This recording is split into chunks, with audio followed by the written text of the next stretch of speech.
본문에서 우리는 야곱을 다시 만나게 됩니다. 야곱은 20년 동안 객지에서, 그것도 외삼촌 라반의 집에서 고생을 많이 하면서 열심히 일을 했습니다. 그 결과 가족들도 많아졌고 재산도 많이 모아지게 되었습니다. 고향을 떠나올 때만 해도 야곱은 빈손이었고 손에 지팡이 하나만 있었습니다. 그런데 어느새 4명의 부인들과 또 11명의 자녀들이 생겨났습니다. 그리고 많은 노비와 소떼와 양떼를 이끌고 이제 고향으로 향하고 있는 것이죠. 20년 전 고향을 떠나올 때 형 에서의 낯을 피하여 도망을 가다가 베델이라는 곳에서 사닥다리가 나오는 꿈을 꾸게 되었고 거기서 하나님을 만나게 되었죠. 그래서 야곱이 두려움을 다 떨쳐내고 새로운 힘을 얻어서 북쪽으로 올라간 곳이 바로 외삼촌의 집이 있었던 하란 지방이었습니다. 이제는 20년 만에 다시 거꾸로 고향으로 내려오고 있는 상황이 오늘 본문에 기록되어 있습니다. 그때 야곱의 마음이 어땠을까요? 우리가 보통 명절에 귀성길에 오르게 되면 고향이 아직 보이지 않아도 마음이 막 설레고 그동안 만나지 못했던 일가 친지들 또 친구들 만날 생각에 마음이 막 부풀어 오르게 되지 않습니까? 그런데 야곱도 당연히 그래야 될 텐데 사실은 그러지 못했습니다. 이유가 뭘까요? 누구 때문일까요? 바로 형 에서 때문이죠. 야곱의 마음속에 형 에서에 대한 생각은 20년 전의 생각으로 딱 굳어져 있었습니다. 그 형의 분노, 동생을 향한 증오, 자기를 죽이려고 달려들던 그 에서에 대한 생각이 내내 야곱의 마음속에 있었던 것입니다. 그러니까 고향에 가까이 오면 가까이 올수록 그 두려움이 점점 더 현실로 야곱에게 다가왔던 것이죠. 하나님께서는 이런 야곱을 보시면서 큰 은혜를 베풀어 주셨습니다. 야곱의 일행이 야복강 근처에 왔을 때 강 이편에 머물고 있었습니다. 그때 하나님께서 강 저편에 군인들의 모습을 보여주셨습니다. 저기 있는 군인들 웬 군인들인가? 자세히 봤더니 사람이 아니고 천사들이었어요. 야곱은 생각했습니다. 하나님께서 나를 도와주시려고 천사들을 보내주셨구나. 그 사실을 깨닫고 강 건너편의 지역을 마하나임이라고 이름을 지었습니다. 마하나임, 히브리어로 마하네 엘로힘이라는 단어를 씁니다. 하나님의 군대, 하나님의 진영, 그런 의미예요. 하나님은 정말 예나 지금이나 하나님의 자녀들이 긴급한 상황에 처했을 때, 또 위험한 일을 만났을 때 눈에 보이는 사람들을 통해서 돕기도 하시지만 때로는 천사들을 급히 보내셔서 우리를 도와주시는데 그게 바로 하나님의 군대 마하나임이지요. 한번 따라하겠습니다. 마하나임. 그래서 기독교 문화에 익숙해 있는 미국 사람들은 지금도 누군가가 결정적인 순간에 나를 도와주면 감사 카드를 쓸 때 이렇게 쓰곤 합니다. 당신은 나의 천사입니다. 이것은 최고의 감사를 표현하는 글이죠. 여러분도 누군가의 도움을 받거나 신세를 졌을 때 카드에 그렇게 한번 써보세요. 굉장히 고마워할 것입니다. 여러분, 하나님이 왜 야곱에게 천사를 보내시면서까지 야곱을 격려하시고 또 위로하셨을까요? 그것은 전에 하나님께서 야곱에게 약속하신 말씀을 지키시기 위해서였습니다. 20년 전에 야곱이 도망 중에 베델에서 사닥다리 꿈을 꾸었다고 말씀드렸습니다. 사닥다리가 땅에서부터 하늘 끝에까지 높이 닿아 있었습니다. 또 천사들이 사닥다리를 오르락내리락 하는 모습이 보였습니다.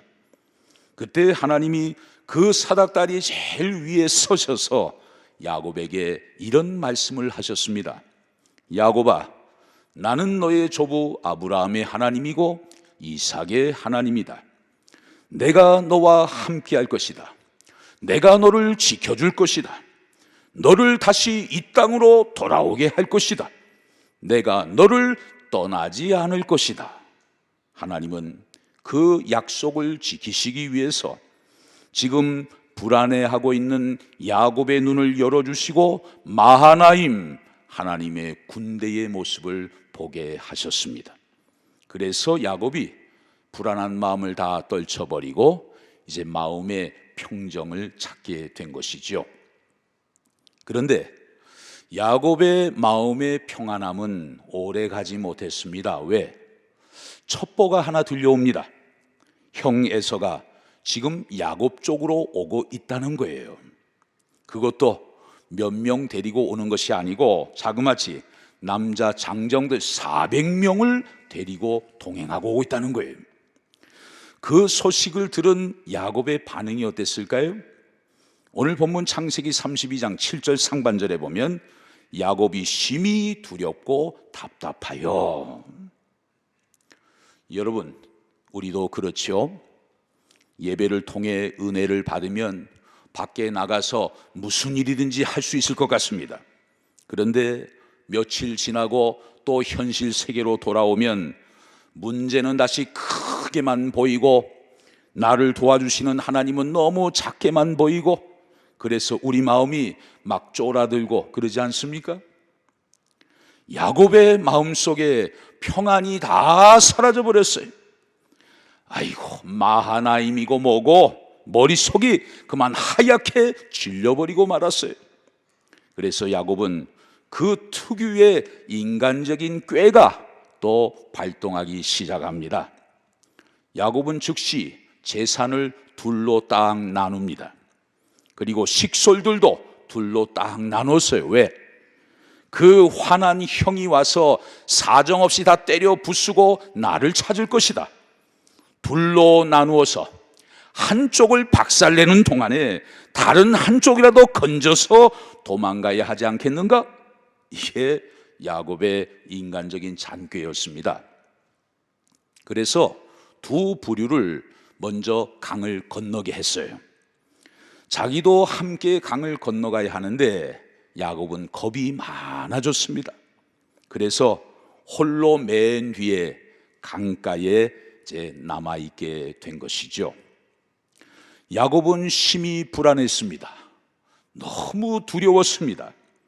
자기가 할 수 있는 것이 아무것도 없다는 사실을 그제서야 비로소 깨닫게 되었어요.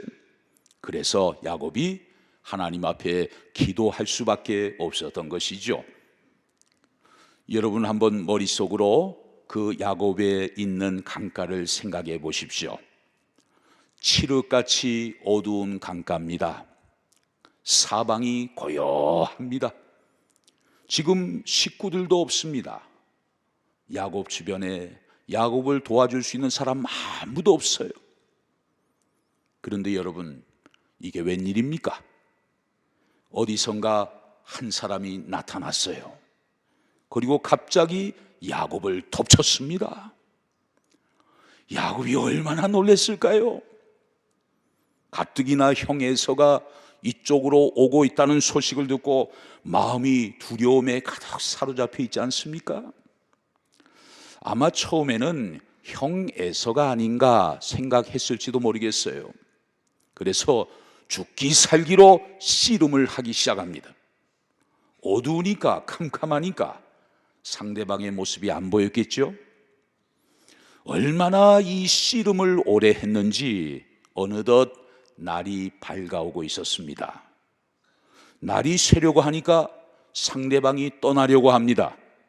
그런데도 야곱이 놓지 않으니까 그 사람이 야곱의 허벅지 관절을 치게 되었고 결국 야곱의 관절이 위골되고 말았던 것이죠. 야곱의 허벅지 관절이 부서지니까 갑자기 야곱이 기운을 쓸 수가 없었습니다. 그냥 털썩 주저앉을 수밖에 없었습니다. 야곱은 이제 큰일 났어요. 에서가 오면 싸우지는 못하더라도 빨리 도망이라도 가야 되는데 지금 이 몸 상태로는 아무것도 할 수 없게 된 거예요.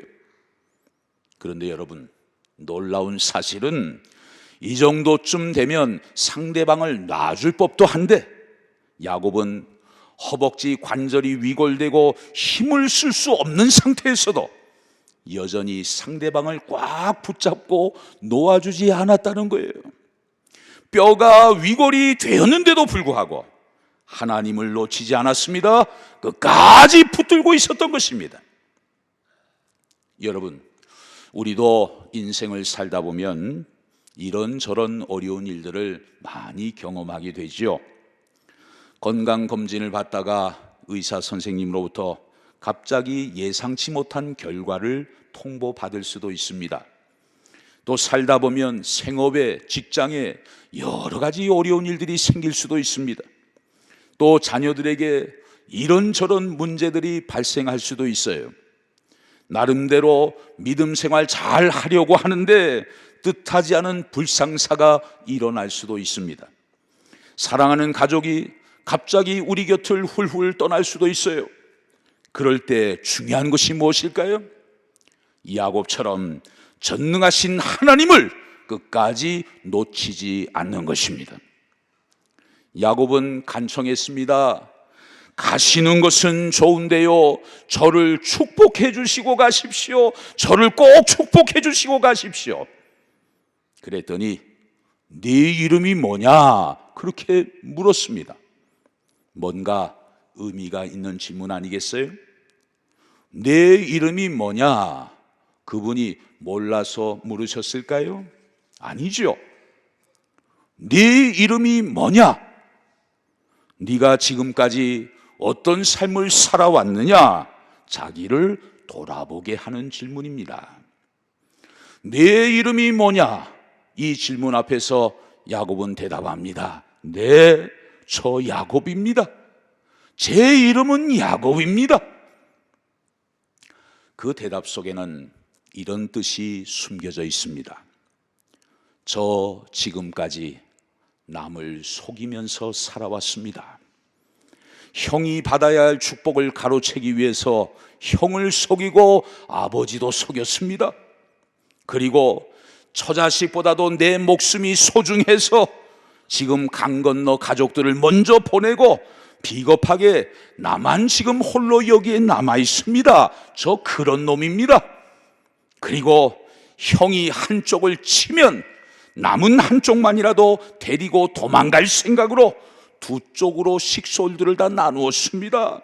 저는 그 정도로 이기적인 놈입니다. 그 많은 내용이 들어있는 대답이 제 이름은 야곱입니다. 그 속에 들어있는 거죠. 그랬더니 하나님이 그 순간 그의 이름을 바꾸어 주셨습니다. 자, 본문 28절을 보시죠. 그가 이르되 네 이름을 다시는 야곱이라 부를 것이 아니요 이스라엘이라 부를 것이니 이는 네가 하나님과 및 사람들과 겨루어 이겼음이니라. 아멘. 여기 이스라엘이라는 이름이 등장합니다. 한 개인의 이름인 동시에 한 민족의 이름이고 한 국가의 이름이 되었습니다. 얼마나 뜻이 좋으면 그 이스라엘이라는 이름을 쓰게 되었을까요? 그런데 이스라엘이라는 단어의 의미를 오늘 본문은 이렇게 해석합니다. 28절 하반절에 보면 이스라엘이라 부를 것이니 이는 네가 하나님과 및 사람들과 겨루어 이겼음이니라. 지금 이스라엘을 뭐라고 해석하고 있습니까? 하나님과 겨루어 이겼다? 이거 참 알쏭달쏭한 말씀이에요. 여러분, 이 세상에 하나님과 겨루어서 이긴 사람이 있을까요? 하나님이 누구에게 패하실 수가 있을까요? 하나님이 패배하신다, 그거 있을 수 없는 일이죠. 그렇다면 이스라엘의 정확한 의미는 무엇일까요? 엘이라는 단어는 하나님입니다. 그러니까 뭐뭐 엘 그러면 하나님이 뭐뭐 하신다, 그런 뜻이에요.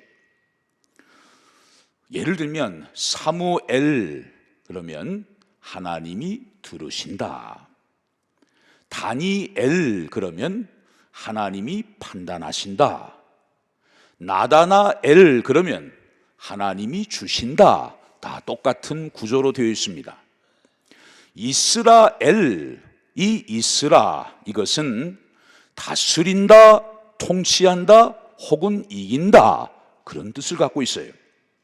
그러니까 이스라엘, 이것을 서술문으로 번역을 한다면 하나님이 다스리신다, 하나님이 통치하신다, 하나님이 이기신다, 그런 뜻을 갖고 있는 거예요. 주어가 엘, 바로 하나님입니다.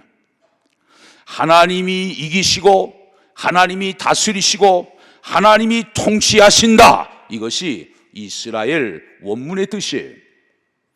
야곱이 이기는 것이 아니에요. 바로 하나님이 이기시는 것입니다. 그러므로 너의 이름을 이제부터 야곱이라 하지 말고 이스라엘이라 하라, 이 말씀의 의미는 바로 이런 뜻입니다. 너는 다시는 야곱이라고 부르지 말아라. 네가 지금까지는 야곱으로 살아서 사람들의 발목이나 잡고 잔꾀로 그들과 겨루어 이겼고, 그리고 오늘은 나한테까지 겨루어서 이기려고 하는구나. 그런데 이제부터는 결코 그렇게 살지 말아라. 이제부터는 이스라엘로 살아라. 이제부터는 하나님이 너를 다스리신다. 하나님이 너의 삶을 이끌고 나가신다. 그러므로 이제부터 하나님의 다스리심, 하나님의 통치하심에 순종하며 나아가면 마침내 너는 이기는 자가 될 것이다. 할렐루야. 이것이 이스라엘의 뜻이에요. 여러분, 우리가 하나님 앞에 나아갈 때 때로는 야곱으로 나아갈 때가 있습니다. 내가 중심이 돼서 야곱으로 나아가는 거예요. 기도할 때 보면 알 수가 있죠. 하나님, 제 삶 속에 지금 이런 문제가 생겼습니다. 이런 문제는 하나님이 이렇게 도와주셔야 되고 저렇게 도와주셔야 되고 그렇게 도와주셔야 됩니다. 며칠까지 이거 필요합니다. 그때까지 이게 꼭 준비가 될 수 있도록 도와주셔야 합니다. 안 그러면 큰일 납니다. 자기가 다 해결책까지를 하나님께 제시해요. 언제나 자기 생각, 자기 경험, 자기 중심적으로 모든 일을 하려고 그러는 거예요. 우리가 그렇게 구체적으로 기도할 때가 있죠. 그런데 이것은 미안하지만 야곱의 기도를 드리는 것입니다. 자기 생각만을 앞세우면서 기도하는 것이죠. 그런데 똑같은 상황 속에서 이렇게 기도하는 분들이 있습니다. 하나님, 지금 보고 계시죠? 알고 계시죠? 지금 저희 집에 이런 어려운 문제가 생겼습니다. 제가 어떻게 해야 할까요? 하나님, 제가 어떻게 해야 할까요? 벌써 기도에 접근하는 자세가 다른 거죠. 내가 다 해결책을 생각해서 이렇게 해주셔야 됩니다, 이런 기도하고, 하나님, 이런 상황 문제를 하나님 다 알고 계시죠? 제가 어떻게 해야 할까요? 하나님 앞에 자기를 내려놓고 하나님 앞에 해결책을 여쭙는 자세, 차원이 다른 것이죠. 하나님, 이 문제를 하나님이 다스려 주시고 하나님이 통치해 주셔서 결과적으로 이 문제를 통해 주님의 이름이 높임을 받게 하여 주시옵소서. 만약 이렇게 기도한다면 이 사람은 이스라엘의 기도를 드리는 것입니다. 똑같은 상황 속에서 주어가 완전히 다른 것이죠. 야복강가에서 하나님을 만난 야곱의 삶은 이후에 어떻게 전개되었을까요? 첫 번째 사건이 형 에서와 20년 만에 만난 사건입니다. 하나님을 만난 야곱, 이스라엘이라는 새 이름을 얻은 야곱.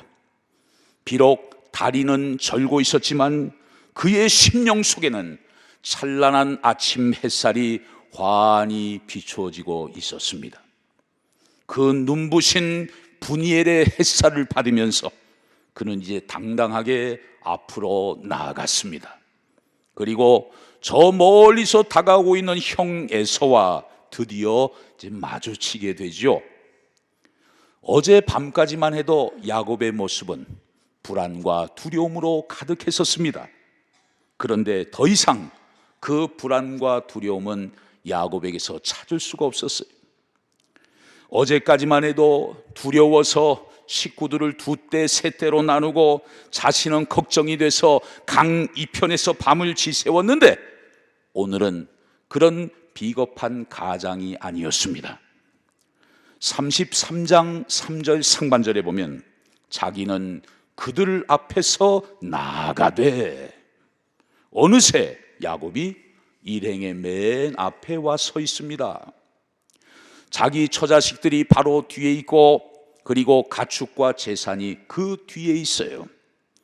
한 가정의 가장으로서 그 두려운 형 에서를 지금 제일 앞에서 맞이하고 있는 것이죠.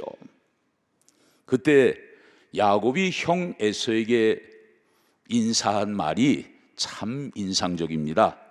33장 10절 하반절에 보면 내가 형님의 얼굴을 배운즉 하나님의 얼굴을 본 것 같사오며 형님도 나를 기뻐하심이니이다.